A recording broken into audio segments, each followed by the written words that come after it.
There is a challenge that is coming from digital currencies such as blockchain technologies. So I think it's important to share that anything can be tokenized. All the money. I like the idea of a gold standard. I mean, it could be used in a very cryptocurrency way. Very much sooner than a lot of people understand or think. We will be all at a level playing field. Hey, welcome to the show. I have my very good friend, Tanner Chidester here. So nice to see you, Tanner. It's been a minute since we've hung out. Yeah, it's good to see you. I was just saying that to you. And you're in Georgia somewhere in a cabin, I think, right? I am. Actually, I have an office now in town, so the internet's better here. Yeah, the wilderness doesn't work very well.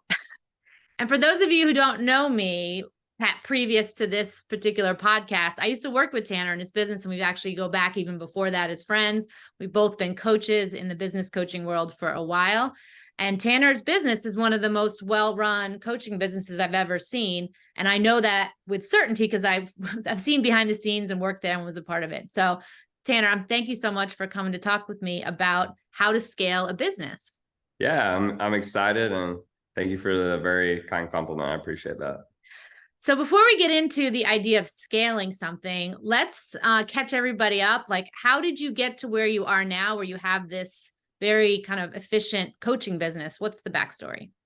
Yeah, so I started working out around 12 because I got made fun of a lot as a child. And I saw that lifting weights got me respect and confidence. And I really started excelling at sports, particularly football. So I started, my dream from 12 to 22 was playing the NFL. That's all I did for 10 years, eat, breathe, sleep, workouts, train. I was, if you type my name in on Google, you'll see some of the pictures. I was massive. And then that didn't work out. I got hurt. Don't know if I was good enough. I got to the Division I level, so right one step below. But when that ended, kind of had to figure out what I wanted to do with my life. And I was studying school, but I realized I was literally going to school for sports. Like, I did not care about school. Had good grades, could have been an engineer, but I got convinced to drop out and start building an online fitness company. Just because, I've been in fitness and working out and sports. And first 3 years, I didn't make any money at all. I was learning a lot of skills, though. I was doing door to door. I was doing DoorDash. I was doing Uber Eats. I didn't think Uber Eats was out yet. It was DoorDash. I was doing serving at like Olive Garden, other restaurants. And then my mentor was teaching me all about funnels and marketing. And so I wasn't making any money, but I was getting like a PhD in online marketing.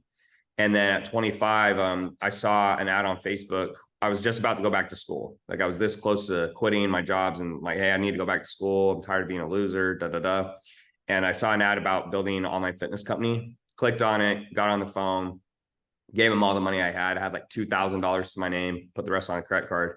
Didn't know what high ticket sales was or what they were doing, but totally got pressured into it and got in the program. And I was watching the videos and it was a bunch of rah stuff. I'm like, dude, this is stupid. Just like, tell me what I need to do. And they said, just raise your price point to 1,500, get people on the phone. I was like, that's it? Like, yeah. I was like, okay. So I started doing that, and then just 10K in a week. Called my parents. I said, hey, I figured this stuff out. Can I come home, pay you guys a little bit of rent so I could take all the money and put it into my business? And then that year I did $1 million. Gave up kind of everything, so to speak. No friends, no girls, no parties, nothing. And grew that to $1 million in a year. Next year, I had a bunch of trainers ask me for help. And so I think you probably remember for a little while, I created what was called Fitness CEOs just for trainers. Mm-hmm. And that thing grew exponentially, even faster. I think we hit 1 million in 3 months. It was nuts.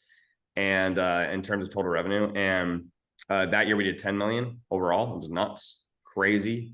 And then the next year we did 15. And that's when Elite CEOs first came about. It was the third year where people outside the industry were like, hey, like, I see what you're doing. I'm not in fitness, but can you help me? And so it kind of just naturally progressed. I think in hindsight, that may have not, sometimes I think it's just the grass is always greener. So in the short run, I think it was the wise move because I just saw the cash, right? My eyes were like, hey, I can get more clients, so I'll bring them in. But yeah, today we've done about 70 million, and I think it was 6 years, like in like a week or something, which is nuts. So yeah. And at one time we had about 100 staff. We're smaller now, but pretty wild ride, and just kind of happened. And that's where I'm at. Yeah. So one of the things that we're helping people with at Valhalla Advisors is preparing to exit a business one day. And this involves this concept of scaling and then ultimately removing the owner as a business. It's because you can't really sell it if you have to be a part of it. So what were some of, like, what did you think of a couple of years ago if somebody said the word scaling to you? Like, what did that mean when you first started that process? Just more revenue, more ads, bigger numbers. Nothing more complex than that. It's just, to me, it's just, if you're doing 300 a month, scaling would be 400 a month or 500 a month. So, and I've always wanted to scale. I think there was one point when the business was growing, like every month we would do another 150K. Like, it was nuts. It was just, we spend more on ads, more money, more on ads, more money, more on ads. When we did that, I mean, it was every month for felt like 15, 16 months. It was crazy. It's just more. And then right when COVID ended, that's when it kind of stalled for a bit, but it was pretty wild because I just thought, oh my gosh, this is going to go up until infinity. And I know that you grew very quickly, like remarkably so. Is there such a thing as growing too quickly? It depends. For me, I didn't feel that way only because all I did was work and I enjoyed it. So I would work 16 hours a day, and I did that for, I don't know, probably 2 years, 2.5 years, maybe longer, 2.5 years. I mean, there was a time I remember when I was my girlfriend would, I mean, I felt horrible now, but at the time it didn't register to me, but it was her birthday and I forgot it was her birthday. And then I was like, oh, I'll schedule a dinner. We had dinner. So we go to dinner. As soon as I get back, I go back to work. And she was kind of, she wanted to spend time with me and stuff. And I just was grinding because that's just all I knew. But I loved it. So I didn't realize that at the time, but I do love growing businesses. I wouldn't say I'm Alex Hermosi all the way, but I'm close. He's he's always talks about all I want to do is work. I'm close to that though. I don't do it all the time, but I really do enjoy work. I enjoy the grind, the push. I enjoy leading. I enjoy I like the person I become when I do it. Not always not in the negatives, not the negative stuff I do, but it's you really have to push yourself to be able to assemble a team and grow a team and get other people to perform at your level. I mean, it's hard. It is hard, but I've always enjoyed hard stuff, I guess. So one of the benefits of experience is you learn lessons along the way. So what are some of the mistakes that you made while trying to scale or while scaling the business? I think the managing at the beginning was a big one. So, I'd hire people, show them how to do something once or twice, and then assume that's all you have to do. But management is a constant thing. A lot of people don't forget, what you do with your clients, you have to do that with your team as well. So you really have two things you have to do. It's not one. You have internal trainings, external trainings, internal meetings, external meetings. It's like two businesses almost. So I think that was the first one. And then I think the other big mistake was, you overestimate how much I think, no, here's a better example is you just hire for potential over experience. So potential usually is what you have to do in the beginning because you don't have enough money. So you have to hire someone who has less experience because they'll take less money. But as you get more experience, it's worth it to pay premium because the amount of time and effort you have to put into someone on a consistent basis who hasn't done it before and they're learning is not beneficial to the company because the company will only grow to the capacity of the team. So if your company is struggling, there's issues in the team 100%. It's not just, oh yeah, it's just happening. It's never like that. It's always there's issues on the team. And so the bigger the team gets, the harder it gets because you could have multiple issues. So if you have a team of 85, you could have 5 weak spots versus you have a team of 40, maybe you have one or less, And so you can imagine if you amplify that across Google or Facebook or whatever, it could be astronomical. So I think that's the big mistake I made was you get so used to margins because that's the goal of the business. You want to be profitable, but you get so used to margins that sometimes hey, this person's cheaper, I'm going to hire them. I think there also just needs to be a level. You should have an idea when you're paying for a job, there's a threshold. Some people, the amount they ask for, to me, it's just dude, you're crazy. But there is a threshold where you need to be, hey, if the guy has more experience and he's done it, I'm willing to pay a little more than if I don't. So. Now, one of the benefits of your knowledge base is not only running your business, but you're a business coach, so you've seen the inside of a lot of your clients' businesses. Mm-hmm. So just stepping out, looking objectively, what qualities do you see in a client who has grown very successfully to the point where they could potentially exit that business one day? Yeah, I mean, it's really sales, and then it's how good they are as being a manager. Most business owners I see that succeed, that hit like 100,000 a month, they really good at sales, but if they can't scale past that, they're very bad at managing. Like they don't know how to hire, they don't know how to train, they don't know how to get results out of a team. So they usually stay stuck there. I'd say most people can't handle it though, or they just don't want to do it. So when I look at the best clients though, they usually came from like a sales background or a corporate background. And then they come over and they take that kind of same work ethic and they translate it into the business. And then if they scale higher than that, they're usually a pretty good leader, or they're at least decent at hiring and training to get results, because you just can't do it all as a one-man show. So you have to have some people you can count on that when you turn your back, like they can get it done. Most people can't handle it, or they're not willing to go through the pain, because it's painful. You're paying someone, you have to, get them up to speed. So you're doing their job and you're paying them and you're doing what you have to do too. And most people don't get that. They think, well, I'm going to hire someone and then I turn away. It's like, no, unfortunately, it's not like that. You have to keep training them. So when you really start to feel relief is when you're no longer the manager. And then you're just training your managers to train them, right? But that takes time, and it usually takes quite a bit of payroll. All right, let's talk about sales for a minute. You mentioned that as one of the key components to a successful business. Why is sales hard for a lot of people? They just haven't done it. So you think it's just a skill, like anybody can get good at it if they just practice enough? Yeah. I mean, if you go do door-to-door sales for 3 months, you'll be able to sell. It's just most people won't do it. And I get it, because I did it for 8 months, and it was 2 hours of driving to where we're going to sell, 8 hours of knocking, and then 2 hours back. And that was a typical day. So that was 6 days a week. And what did you sell when you were doing door to door? Alarms, security alarms. So were you generally in neighborhoods that had concerns about security? Typically, yeah. I mean, because you had two options. You could either go to the affluent neighborhoods, and they had money, but they were just, they're like guys, it'd be guys like me who's like, bro, like, I don't want your stupid alarm. Or you go to a poorer neighborhood where they were more like, yeah, like, I want your alarm, but they make no money. So, I mean, some of the houses that we saw, I didn't even know there were houses like that. Like it actually surprised me how, like, I mean, some of these houses were like 30 grand, 40 grand. So like, imagine what that looks like. I mean, it looks the way you're picturing. And so I was shocked. Like, you go in to be 1 bedroom, maybe 2 max, if that.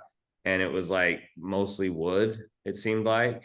And what part of the country were you doing this in? This was in Alabama. So usually we go out to like the outskirts or suburbs of Alabama. And that's where you get the deals, because they don't get approached that much either. Right. So in the inner city, they just like hate you. But in the outskirts or suburbs, they get approached less, so it's an easier sell because they're more welcoming. They'll let you inside. It's also just the nature of like Southern hospitality. Like, they're a little nicer.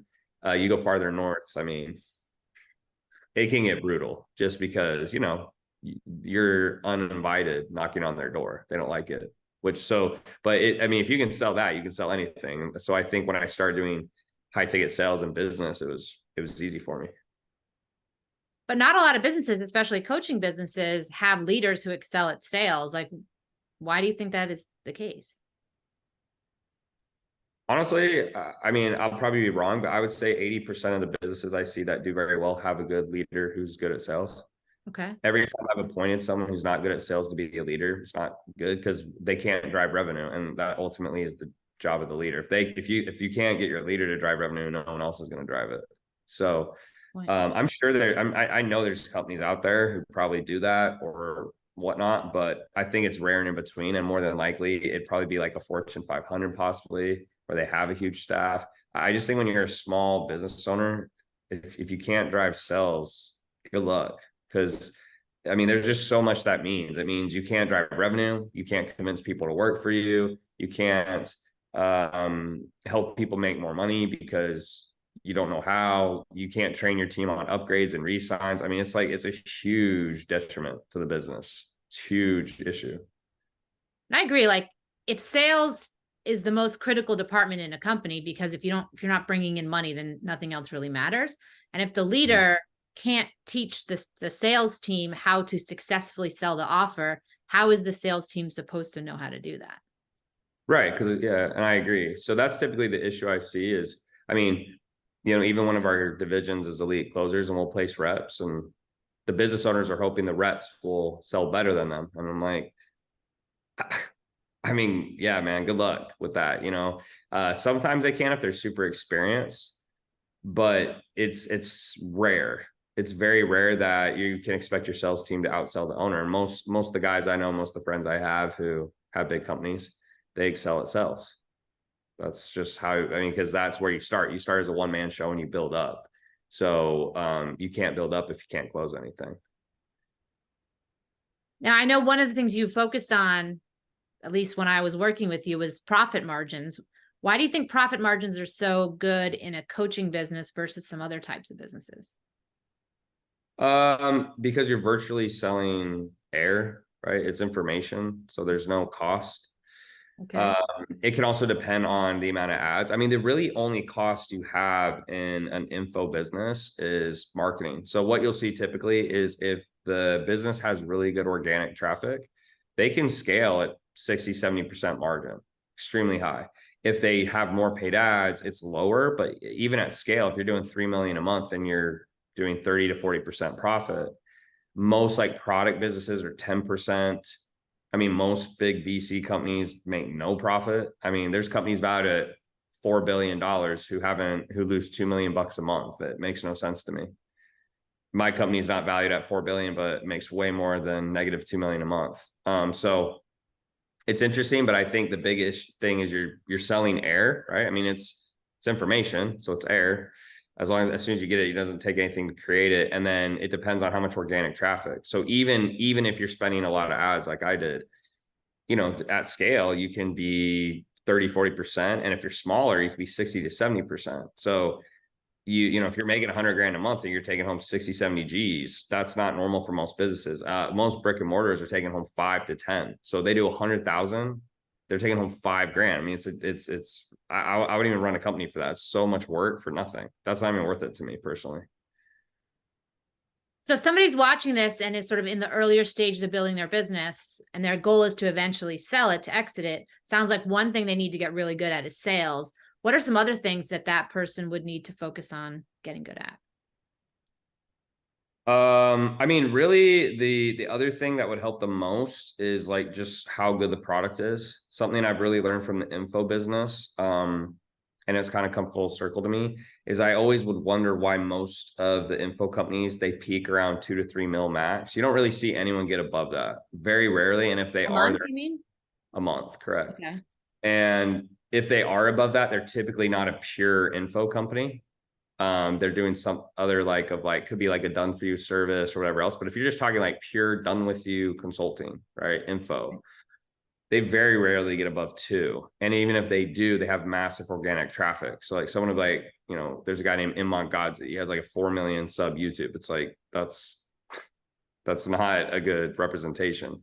And the reason is that it's not really viewed as a good product. And the reason is as soon as people get information, they find it not valuable anymore. So they're not recurring clients. So really, if someone really wants to sell, in my opinion, easily, and obviously a higher multiple, because you can still sell an info business. It's lower multiples. It's a little harder, but you just make a product that people have to keep buying. And that's the hardest part. And so with info, what's nice is you don't have to think through the product very hard. You can pretty much piece anything together and sell it, which is great for beginners because you get proof of concept very quickly. Doesn't take a lot of overhead, doesn't take a lot of cash, doesn't take a lot of experience.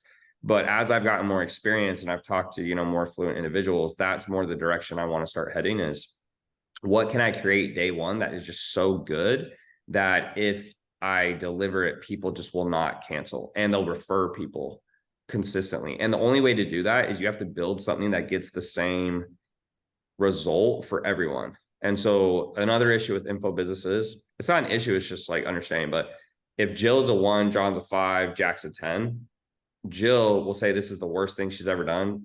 Jack and John will say it's the best thing they've ever done. Same program, same deliverables, but Jill just sucks at everything. But Jill won't say she sucks because she's not going to. If you can sell something where Jill can get the same result as Jack and John, that's when you'll hit the jackpot. So which is harder And so I'll give a couple of examples of that. So Okay. like weed maps, talked to a guy named Justin Hartfield, sold for like 1.6 billion. I mean, you go on there, you buy your weed, and it's like a Yelp for weed. Everyone gets the same result. Harder to build though, right? Tech, etc. Byte, it was a competitor to Invisalign. Guy had a marketing background, basically had better customer service, better sales reps, beat them out, got a lower cost of acquisition, but everyone gets the same result. And they have really good customer service in terms of response rate. If you go look, they have some of the best reviews I've ever seen in a company. It's insane. BYTE. And then like you can even take Hyros without Specker, which is a tracking software. So no matter who you are, you're going to see the same tracking. It's not like you don't get a different result. So I think the key that I've seen is if you got to build something or make something where everyone can get the same result, even if they're, have one chromosome, it's like you have to do it for the least of these. And in business consulting, what I've seen is, a lot of people want to have a business, but very few people have what it takes. And so, yeah, you try to screen on the front end, you try not to bring those people through, but because you get different levels of individuals, you can't get a consistent result all the time, which is why those companies will stop scaling at some point, because you don't get as many re-signs, you don't get as many referrals because of that. And it's just the nature of information. Once someone learns something, you'll typically hear them in like, I've been guilty of this too, 3 to 6 months. They're like, oh yeah, I would have figured that out on my own without them. It's like, you wouldn't have, but that's what they think, or that's what they'll say. So anyways, hopefully I don't know if I answered the question, but it was a little bit of a loop-de-loop. No, what does, it just sounds like product businesses are easier to get consistent results across all the clients, right? If I'm selling you a widget of some sort, even if it's a software widget, but when it comes to skill, like teaching, which is really what consulting is in many cases, like Elite CEOs, you're teaching clients how to do things. Some people are going to naturally learn those things quickly, and some are going to have a difficult time. It's not necessarily just product. I mean, it's more often, that's why you'll see like tech gets 10x multiples, but it can even be something that's like, I'm not going to mention this person because they've asked me not to, but I know someone who does an exorbitant amount of money in the info space. Actually the highest number of anyone I know. And essentially their product is like, I'm not going to say what they do, but it's like how to make an extra $500 a month doing this. Okay. And the thing is it's very low promise. So most people believe it's true. It's not hard to get them a result because it's so small. And then on top of that, it's pretty much like a faceless thing. And so most people can do that. Most people want that. They don't want to do a lot of work. It kind of checks the boxes, right? So that's the other way to do it. But in consulting, a lot of people are like, hey, I want to build $100,000 a year business. That's harder. It's a higher level, right? It takes more to hit 100,000 than 500 a month. So that's another example. But yeah, I would say on average, like if you looked across the board on average, yeah, because like Facebook, for example, why is it so big? Hey, you want to run ads? There you go. Everyone gets the same result. It's not, it takes no skill to run a Facebook ad. Now, what you get from it, obviously, yeah, but the skill to run a Facebook ad, it's like all you have to do is click the button and you're good to go, right? It's not super hard. That's a great point, that the harder it is to succeed because you're teaching an advanced skill. Like teaching somebody high ticket sales, that's an involved process if you've never done it before. So your success rate is probably going to be lower because a lot of people are going to be uncomfortable. They're not going to want to get their reps in. They get 10 no's in a row. They're going to be like, I'm not doing this anymore. Yeah. If you even look at like Gym Launch, because I like using Gym Launch as an example, because I'm good friends with Alex. He made it so that even the worst gym owners can win. And how? It's like, so they took a $49, price point to $600 a person. Okay. You go from online to in-person sales. In person, you can close 90%. Online, 30% is the standard, right? So it's harder. They're already business owners because they own gyms, right? That's a plus because they probably already know how to work hard a little bit. And then all they really were doing is like, hey, let's run these types of ads. None of them were running ads. And then they would make like 30 G's in a month, or like, holy, but they could basically make it, even if the worst person did it, they could still make a profit. And so that's why they scale, because you have to have easy to little fulfillment to really get big. When I say big, like 9 or 10 figures, you really have to have that. And if that's not in place, it won't work. Typically, right? So even Gary Vee, Gary Vee has an ad agency, but it's like, dude, he's running budgets for Fortune 500 companies who probably give him, hey, here's 50 to 100 million, just throw it at the wall. We don't even care what happens. It's just, you can either go that level where you get super big companies. So it's easier to fulfill just because they're so big and their expectations are so much lower. Or you got to do something that is maybe more mass market, but everyone gets the same result. So that could be like Uber, DoorDash, whatever. Anyways, that's really the things to think about, is it has to be easy to low fulfillment. And then if you want to bootstrap it, it has to be high ticket. That's really what I've seen. If you don't do that, or it's got to really just spread by referrals. It's one of those two. It's either high ticket, easy to little fulfillment, or it's like you could do low ticket, but if you don't want VC capital, it has to just spread like wildfire, just word of mouth only. So some people watching this aren't going to know what those labels mean. How do you describe high ticket and low ticket? High ticket is usually, in my opinion, you're selling something for $1,500 plus a pop. So it's like, it's not like a $5, $10 charge. It's higher. Lower ticket would be, under $100 typically. What was the other label? Just high ticket and low ticket. So let's talk about low ticket for a second, because that's often a desirable pathway because you don't have as high of expectations if I'm selling something for $50 a month. Have you seen any, even with clients, any low ticket info space businesses do really well? Not that can't do high ticket. I mean, most of the people who start doing low ticket on average, I mean, I guess it's relative what good means, right? I mean, you know me, like my expectation, my line of good is very high. So I'm sure someone out there is doing good. I just don't know, like it depends what the definition is, but typically low ticket's harder because you have to sell more customers at a lower price point, which means you either have to have really effective ads or you have to have a really big audience, which both are not just easy to do. It's like those both take skill. So typically what I see is if someone is doing very well with low ticket, they actually could do a lot higher numbers with high ticket, because low ticket's harder. That's the irony, is high ticket is easier because you can make more mistakes. Low ticket is very unforgiving. Like you have one little error, like you lose a little bit of margin, it can mess up the whole company. And do you think that's the case because you're more dependent on ads because you need so many more people to make it? Because like unless you have an organic way, that's the only time I see it work. They're like, oh, I have a massive organic audience. I'm like, okay, so you're an exception to the rule. Congrats. But you're an exception because you have a massive audience. Most people don't. But for the average person, if they're running, let's say, a $47 offer, it typically could cost you $100 to get a new customer. So you're losing money. So that doesn't work, right? So there's few, I've seen people who they make profit on the front end, but it's very rare. It's usually, and typically when I see it, it's almost always a woman. And it's, I mean, that's like the biggest thing. They're almost always a woman. And I think so random. Why would that affect? I just think there's less competition. Like, so if it's like a woman coach, there's less competition. Or like a fitness, like even I had a client, they were doing like 200 grand a month low ticket, but guess who the face was? It was a woman fitness coach. I just think there's less of them. So because there's less of them, there's less competition. I'm not saying they don't have skill or anything like that. That's not what I'm trying to say. But what I'm saying is, on average, there's probably 80% more guys in business. And so there's more selection. But with women, if they can learn a lot of business skills, that's not normal. Like I say, the average woman doesn't, they're not as inclined to do business as men.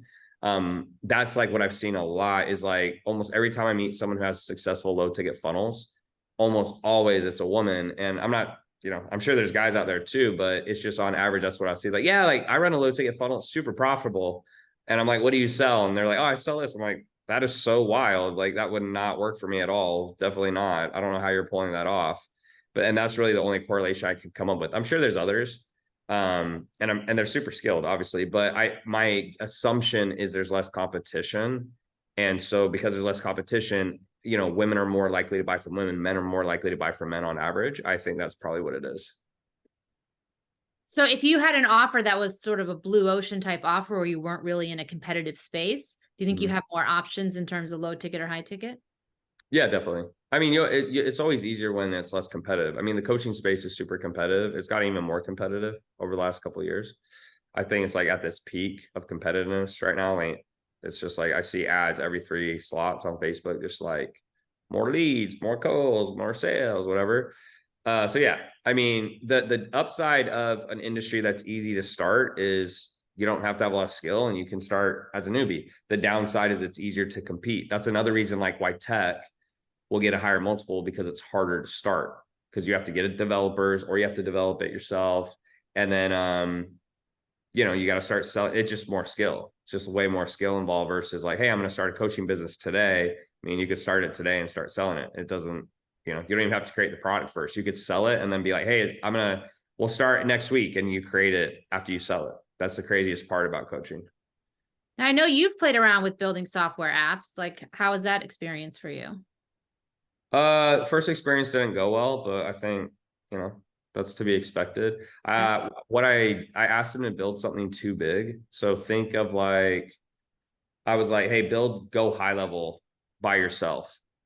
You know, it's like, it was just too big of an ask. And then the other issue is I don't know what's happening, because they say stuff and it's all tech language and you're like, sounds good. Like, you have no idea what's going on.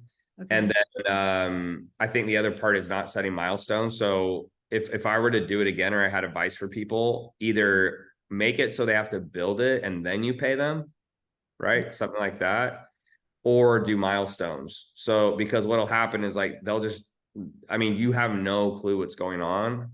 And so if you don't have a founder who knows tech, I'd highly recommend you do something where it's milestone based, so that if they take too long, you're not still just forking over cash like crazy. Because that's what kind of happened to me. And then, you know, year and a half, 2 years later, I'm like, all right, I'm 250, 300K in the hole, and this is not even close to done. It was stupid. It was a total waste of time. Not saying I want to do it again. I'll just do it differently. And those milestones are like phase 1, build this frame or something like that. Yeah. So you have front end and back end. Front end is how it looks, and then the back end is how it develops. And you need developers for both sides, because they don't usually do both. So front end is how it looks, graphic design, etc. Back end is like obviously how it works. And the thing with tech that's tough is if they change one thing, they have to change everything. So it's not like your tire blows out on your car and you just replace the tire. If the tire blows out, like in a tech term, you have to replace all the tires and the engine and the battery and the steering wheel. It's a nightmare, because that one change affects everything. So it takes, like, every time you make iterations or changes, it can just like back you up. So the other thing is like trying to think, if you're going to do tech, I think most people shouldn't do it. I'll just say that. And then the people who do want to do it, try to make something that you can get an MVP in like 3 to 6 months. If it's longer than that, it's too big of a project. Or you're going to just have to take on VC capital, because you're going to burn so much cash trying to build it, in my opinion. Amazon today was not launched as Amazon today. It was launched as a very basic online bookseller. So do you think that model would work? Sort of start with level 1 and then add as you go? Yeah, of course you can always add to it.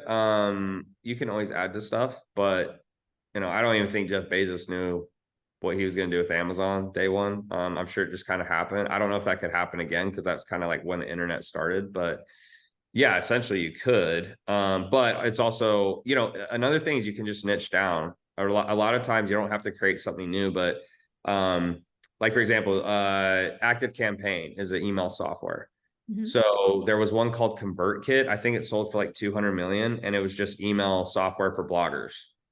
So it's pretty much the same. It still has the same function, but it's like, oh, this is for bloggers. So a lot of times if you can create something that's just niched down, you can take out that competitive slice. That, like, Active Campaign is probably multi-billion-dollar company, but they can't just go after bloggers because it's not a big enough space for them. So you can go in and kind of like wedge yourself in those little spaces. Same thing for ClickFunnels. Like if I was going to compete against ClickFunnels, I wouldn't try to go right at them. I would be like, hey, this is funnels for trainers, or hey, this is funnels for, like, very specific. Mm-hmm. Because ClickFunnels is too big that if I go right at them, I'd lose. But if I try to like go in the little gaps, it's like David and Goliath. Like they can't move fast enough, or it's not worth it for them. Like they'll see it happening, but they're like, yeah, that's not worth our time, because we're, worth this much. And that's like a little space now. That's like the only other way you could do it. That's why I had an easy time selling when I was coaching soap makers, because there was like literally nobody else doing that kind of. It's you or no one. Exactly. So you have the blue ocean. Yeah. Awesome. Well, I want to thank you very much. You covered a whole lot of things. I think people looking to scale a business can understand. Number one takeaway, I think, would be to be very good at sales, because none of this other stuff really matters if you can't sell your offer. And I think that a lot of entrepreneurs get into something because they like to do the fulfillment. They're like, I want to be a coach. I want to teach people, or I want to do whatever. But if you can't sell that very well, you're going to have a difficult time building to the level where you could potentially exit the business one day. Yeah, 100%. And I mean, yeah, I just think a lot of people, they have a lot of skills to build. I like info because you do learn a lot of skills. And actually, a lot of the billionaires I met, they almost always have a background in internet marketing. And then eventually they'll take those skills and they'll build something else. So there's just like, as a FYI, I find that very interesting because I see that a lot. And I mean, I even have close friends who are basically doing the same thing. So just I think there's a lot of incredible skills you can learn in this internet marketing space that will serve you across other industries. And it's intense, the training, that when I was in the corporate world, nobody learned that quickly and that aggressively relative to what I see in this world. I agree. Yeah. All right. Well, thank you, my friend. It was always good to see you. Thanks for having me. It was a pleasure. Good to see you. Glad to see you got an office now, and it was helpful. Thanks for having me. All right. See ya.